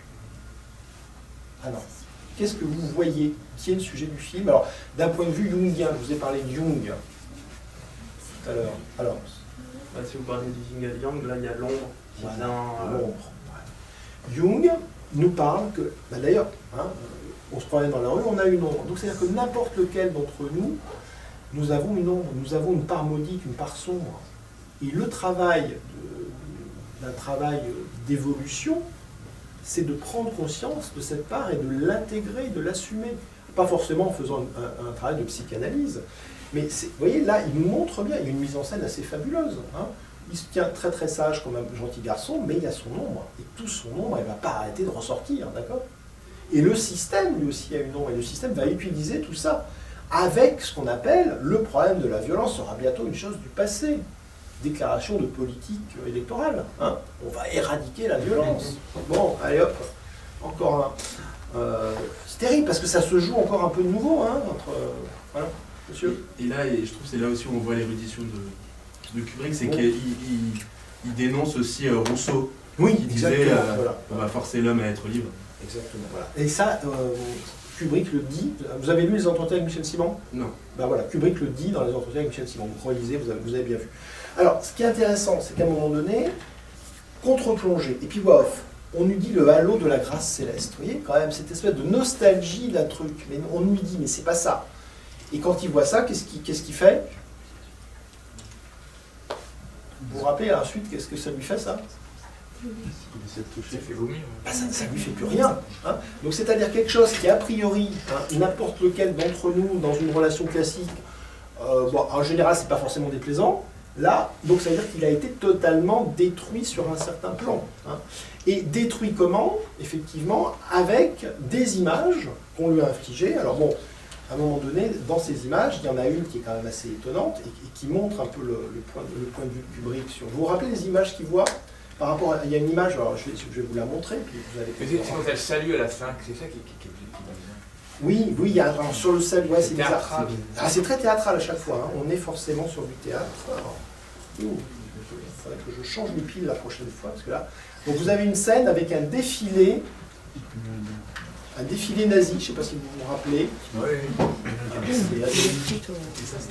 là, je suis,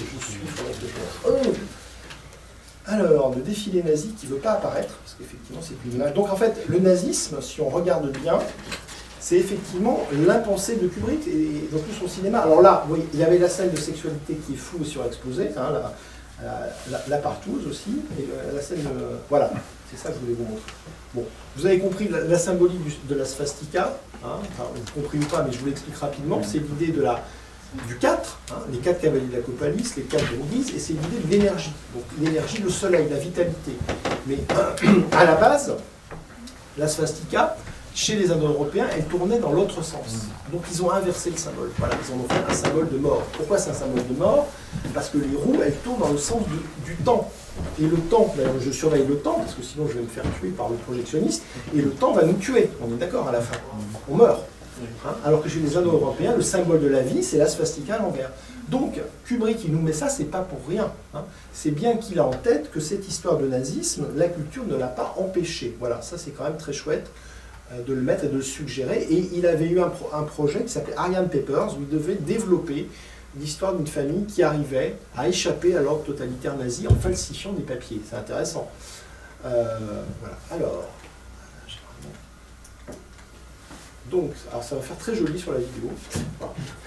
D'ailleurs, un mec qui galère pour passer des images. Ah voilà. Alors après, bon, je vais accélérer un petit peu parce que là, voilà. Donc, quelques images de soumission, vous avez compris le truc, tout ensemble. Je voudrais qu'on arrive un peu à la fin. Alors, hop. Du coup, presque, voilà. Alors, ce qui est intéressant, c'est ça. Parce que moi, j'avais zappé ça à un moment donné dans le film. Vous vous rappelez quand est-ce que ça arrive, ça? Oui, c'est au début. C'est au début, avant le traitement. On lui fait quand même une injection. Alors, qu'est-ce qu'on lui injecte? On ne sait pas trop. Mais cette injection, en tout cas, en plus du visionnage des films, va modifier sa conscience quelque part. Et ça, c'est quand même un truc intéressant, d'avoir ce gros plan sur un produit qu'on nous injecte. Qu'est-ce qu'il y a dans les produits qu'on nous injecte? Parce qu'on se pose souvent la question là, on ne sait pas. Donc, après, donc effectivement, en disant, vous avez de la chance en plus, on va vous aider, on va vous soigner, on va vous faire du bien. C'est bien, pas possible. En fait, là, je suis censé accélérer pour qu'on puisse finir. Alors, Alain, est-ce que tu pourrais éventuellement aller en cabine? Parce qu'on galère trop là. Ouais, tu laisses le plan, et puis quand je te fais signe, si tu me vois que tu passes à la suivante, voilà, excusez-moi, on est obligé de faire ça. Donc, cette jolie infirmière. Bon, non, mais j'ai pas d'autre pile, c'est le problème. Mais j'ai sans doute un problème de pile. Alors, donc, cette infirmière, ce médecin, qu'est-ce qu'elle lui... C'est quoi le test qu'il a à la fin? Qu'est-ce que ça... Ça bloque là. Ouais. Bah, à ce moment-là, je la garde, puis je te fais signe à ce moment-là si tu me vois. C'est une inversion des... Ah bah ça a marché. Alors, oui, allez-y. C'est une inversion des valeurs, puisque dans le fond, vous êtes redevenu une racaille ultra-violente, et c'est vachement bien. Voilà, totalement, on est totalement... Vous êtes redevenu vous-même, quoi. Voilà, totalement. C'est un truc assez bizarre. Alors, ce qui est assez fou, dans le genre inversion des valeurs que vous dites, bah, les potes qui sont devenus des flics. Hein.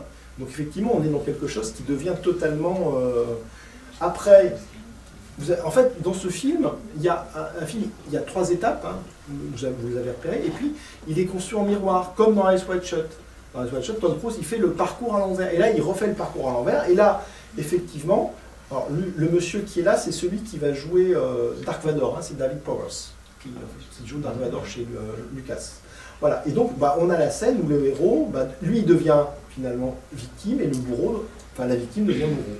Donc on est sur le yin et le yang, la transformation.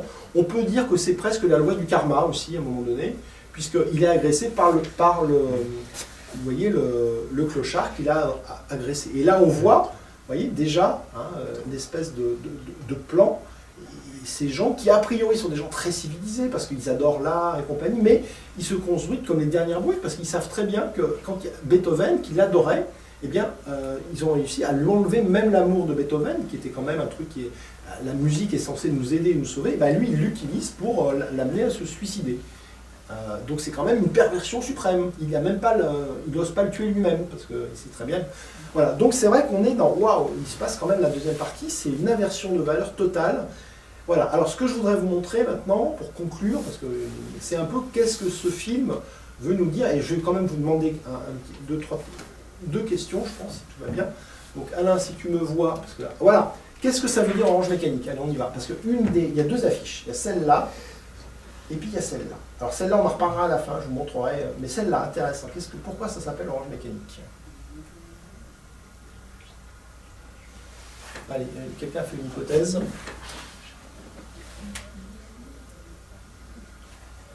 Personne? Monsieur? Bancal de ouf, hein. Mais l'orange, elle me fait penser au disque solaire. Et Ouais. il y a une dimension cosmique dans la fiche de gauche. Ouais. Après, dans la... non, bancal, je sais pas. Ouais, pas simple. Alors, l'orange mécanique, qu'est-ce que c'est? L'orange mécanique, c'est l'automate charnel. Effectivement, vous avez raison, c'est qu'à un moment donné, l'orange, c'est la vitalité. Alors, ce que j'ai envie de dire, c'est Ludovico, finalement, fait d'Alex une orange mécanique sans pulsion, c'est-à-dire on lui enlève ses pulsions. Donc c'est quoi une orange mécanique? Ça serait une mécanique greffée sur du vivant, un homme qui a perdu son âme. L'exemple, vous l'avez dans Métropolis, avec ce personnage. Revoyez Métropolis, je l'ai fait dans le précédent cycle. On est là-dessus, c'est cette idée de machine non désirante cette fois-ci, et l'idée d'un automatisme, de la pulsion, juste la pulsion. C'est pour ça qu'à un moment donné, les scènes de sexe qu'on voit avec ces jeunes femmes, eh bien, c'est accéléré, c'est du mécanique. Et donc, ce que je vous demande maintenant, c'est tout bêtement, est-ce que vous pensez qui pense qu'il est guéri à la fin? Allez. Personne? Alors, qu'est-ce qui se passe à la fin, du coup? La camisole chimique a sauté. Ouais. La camisole chimique qu'on devait passer a sauté. Ouais. Donc, il est redevenu ce qu'il était, il est redevenu lui-même. Mais avec la caution du gouvernement. Et alors, ce qui est intéressant, c'est de dire pourquoi il a cette vision. Qu'est-ce que cette scène? Pourquoi cette scène? C'est qui ces gens? Pourquoi ils voient ça, d'après vous? Et là, on comprend plus très Ouais. La scène n'est pas violente en elle-même, puisque je dirais que c'est pas forcément un viol. Non, là, on a l'impression qu'il y a... Mais par contre, on est dans une scène, si vous voulez, on a des gens... Vous savez qu'il a fait Spartacus à un moment donné. Spartacus, c'est des gens qui sont au spectacle et qui voient des gens s'entre-déchirer. Voilà. On voit des gens faire l'amour. Donc aujourd'hui, comment vous dire? C'est quoi là? C'est-à-dire que le sexe est devenu un objet. Bon, aujourd'hui, il y a des gens qui vont dans des soirées, où ils sont très très bien habillés, et ils voient des gens baiser. Regardez Tom Cruise dans Eyes Wide Shut. Sauf que dans le monde libertin, il y a des gens, ils ont fait des soirées à Eyes Wide Shut. Ils n'ont rien compris au film. Parce que Eyes Wide Shut, c'est pas du libertinage. Voilà. Donc là, si vous voulez, qu'est-ce que c'est? C'est le sexe devient un objet que des gens frustrés regardent au lieu de le faire. Donc il y a quelque chose de l'ordre d'une distanciation qui est assez terrible. En plus, ils sont habillés au 19e siècle. Alors pourquoi le 19e siècle? Je vais vous montrer rapidement. Alors, bon, très rapidement, je conclus. Je suis désolé, on a débordé un petit peu, on va faire vite. Je m'excuse auprès du projectionniste quand même. On va essayer ça remarche en plus. Donc, alors, rapidement, je vous donne une lecture possible du film qui synthétise un peu nos observations, et je crois que vous avez bien compris dans l'ensemble l'idée. C'est que la forme du pouvoir est une perversion. On est dans un monde inversé.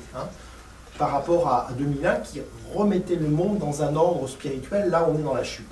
Alex, il va s'adapter, il devient un barbare civilisé, vous voyez l'oxymore, un individu narcissique qu'il a toujours un peu été, et aujourd'hui avec les réseaux on est encore plus. Donc 3 étapes du film, au début c'est l'homme naturel, donc il y a une comédie musicale, l'homme civilisé entre guillemets, mais c'est plutôt dramatique ce qui arrive avec le traitement, et puis l'homme libéré pour l'interrogation, il revient, c'est très burlesque.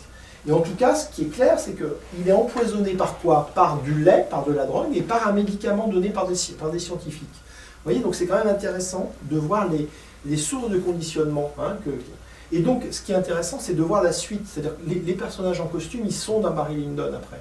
Barry Lyndon est une sorte de suite d'Orange Mécanique. Et si on prend la symbolique, à Barry Lyndon, on a les 3 couleurs de l'alchimie. Et là, la rose symbolise l'âme. Le mec, il marche sur une rose, il marche sur son âme, donc il a perdu son âme. Et Barry Lyndon, c'est l'histoire d'un mec qui perd son âme, qui perd sa femme, qui perd son fils. Excusez-moi, mais vous pouvez totalement voir le film, même si je vous laisse divulgacher, parce que les films sont plus forts que les arguments. Voilà, et dans l'intelligence artificielle, c'est exactement le même truc. Voilà. Donc si vous voulez, Kubrick, il a de la suite dans les idées quand même. Hein. Et en fait, il voit les problèmes à un autre octave. Alors, on peut dire que, par rapport au cinéma, il met attention à ce que vous regardez, attention à l'hypnose narcissique du cinéma. Donc aujourd'hui, qu'est-ce qu'on peut dire? Alors, regardez les codes couleurs de Netflix. Les codes couleurs de Netflix, ils prennent les couleurs de l'alchimie sans le blanc. Le blanc, c'est le monde de l'âme dans l'alchimie. Il n'y a plus là.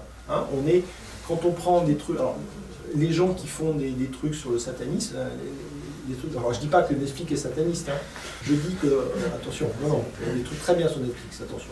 Mais le code couleur... Alors après, si je fais de la langue des oiseaux, je suis désolé, la langue des oiseaux, c'est de dire que par exemple, le symbole de Netflix, vous savez ce que c'est? C'est le N. Et en langue des oiseaux, on s'amuse à dire par exemple, dans Mercure, il y a la cure et la mer. Hein, il y a quelque chose de l'idée de la purification par l'eau. Ben, dans le N, j'entends la haine. Et effectivement, il y a des gens qui ont fait des études sur les séries télé de Netflix. La plupart des séries et des films travaillent sur la pulsion de mort quand même sur Netflix. Hein. Pas mal. Donc effectivement, quelqu'un qui est tout le temps devant la télé à bouffer du Netflix, qu'est-ce que ça lui fait? Est-ce que, à la limite, de regarder de la violence va le dégoûter de la violence? Ou au contraire, est-ce qu'on va être de plus en plus fasciné par ce qu'on regarde? On se posait la question. Donc je ne vais pas trancher. Moi j'ai tranché, je n'ai pas Netflix et je veux cinéma. Mais bon, après, c'est compliqué. Alors, justement, un des points que Kubrick met en sous-main, c'est le travail que fait sa femme. Pour lui, l'art ne doit pas être conceptuel, l'art doit être méditatif, et donc l'art de sa femme, voilà. Je vous invite de regarder, ça s'appelle Seed Boxes, hein, c'est ce qu'on voit en arrière-plan, et regardez les travaux de sa femme, avec qui, effectivement, il a vécu une grande histoire d'amour, parce que c'était aussi une grande artiste, voilà. Enfin, on chemine à la fin de notre histoire, Kubrick, dans les entretiens à 72 à Michel Simon, on va le faire parler Kubrick, parce que c'est intéressant quand même, il n'a pas dit grand-chose, mais là, la réflexion du film sur le libre arbitre.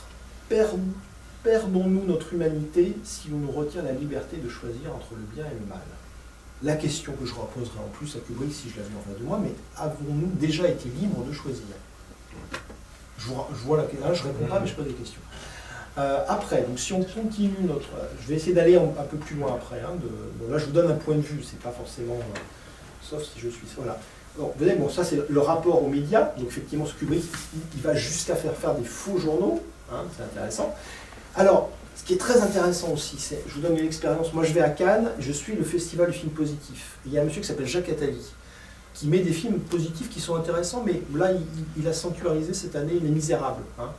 Et il dit que, par exemple, pour donner une définition du film négatif, il parle d'Orange Mécanique. Et là, je dis, à la Jacques Attali, il y a peut-être un petit souci sur la conception du cinéma. Parce qu'en fait, de quoi il parle, finalement, pour résumer? Ça peut être sur un plan freudien, ça fonctionne à peu près. Mais c'est vrai que sur un plan jungien, le film, comme vous l'avez compris, c'est un film sur l'ombre, sur notre ombre personnelle qu'il faut voir. Et Jacques Attali, il se plante quand il dit que le cinéma doit être un film... après, ça donne des films 2 siècles d'écran, genre Le ciel attendra, où les gens, c'est merveilleux, on est sauvés tout de suite. Enfin voilà, à un moment donné, il faut la travailler, cette question du négatif. Et c'est important, et le film le travaille.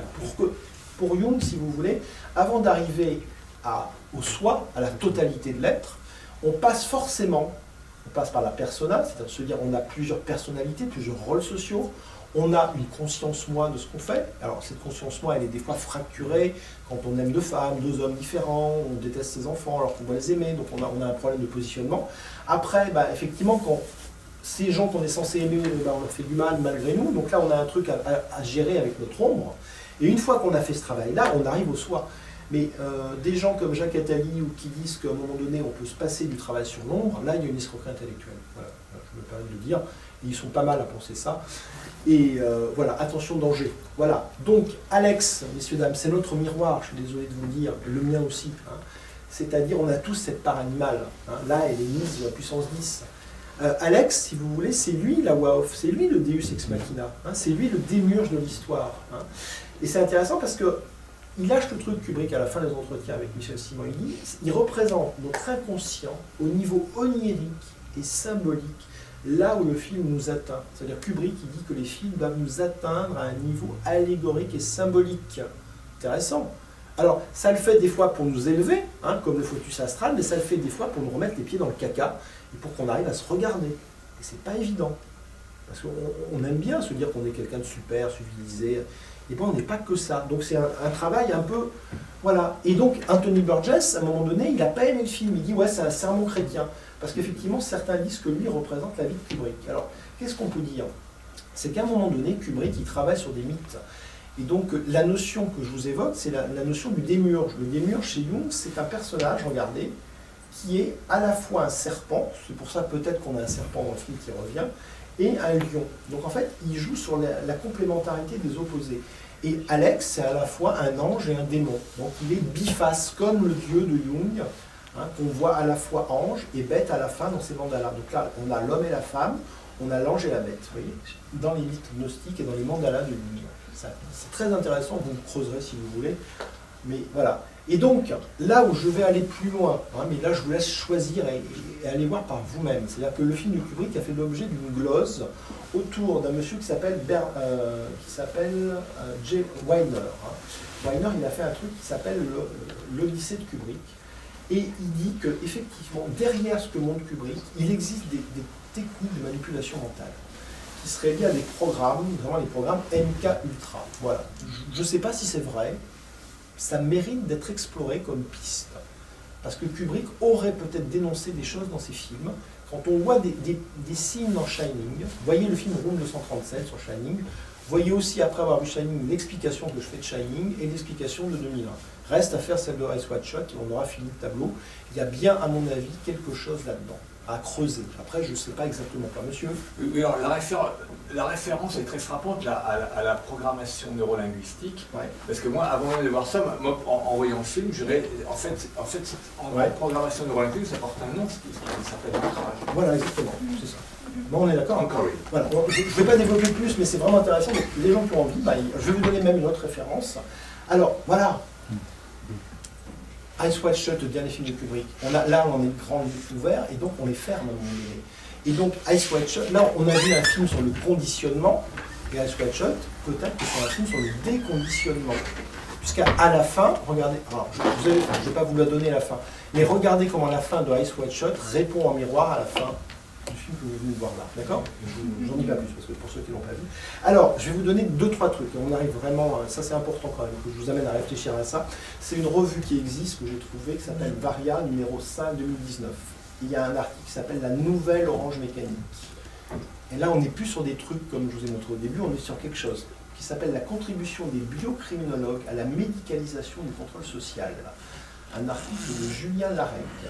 Et vous avez des liens avec l'idée des puces qu'on peut mettre au niveau du cerveau. Et vous avez un monsieur qui s'appelle Elon Musk qui propose de nous en mettre bientôt.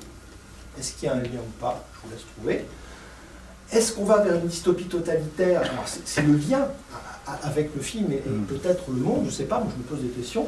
Donc, échec de la culture dans le domaine moral, l'état sanitaire fait de nous des esclaves pour notre bien. Là, je parle du film. Hein. Est-ce que nous sommes les complices? Pas d'issue collective, finalement. Hein. Le collectif, ou même le mec qui est dans l'opposition, il est presque pire. Hein. On parle même d'opposition contrôlée. Et d'ailleurs, le type, il s'appelle Alexander. C'est presque un double inversé aussi. Donc, c'est quoi l'issue? Alors, si je résume un peu Kubrick, si on prend 2001, ça serait sortir de son ego. Si on prend Shining, ça serait se libérer de la peur. Et si on prend Ice White Shot, ça serait être capable d'aimer inconditionnellement. Vous voyez? C'est très important ça. Il y a 3 messages, mais les messages sont donnés dans d'autres films que celui-là. Vous voyez? Sur la question du déconditionnement. Se libérer de son ego, se libérer de la peur et être capable de comprendre ce qu'est l'amour véritable pour une femme.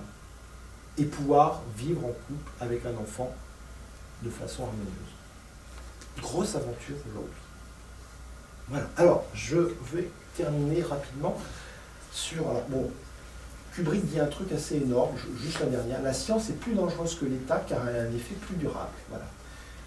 Donc Kubrick dit il y a un problème aujourd'hui dans le monde, c'est le dosage entre liberté et sécurité. Je vais vous montrer 4 images que je ne commenterai pas. Ce sont des images que vous avez vues dernièrement. Je ne vais pas les commenter exprès. Parce que peut-être que je vous fais une séance de... Jamais.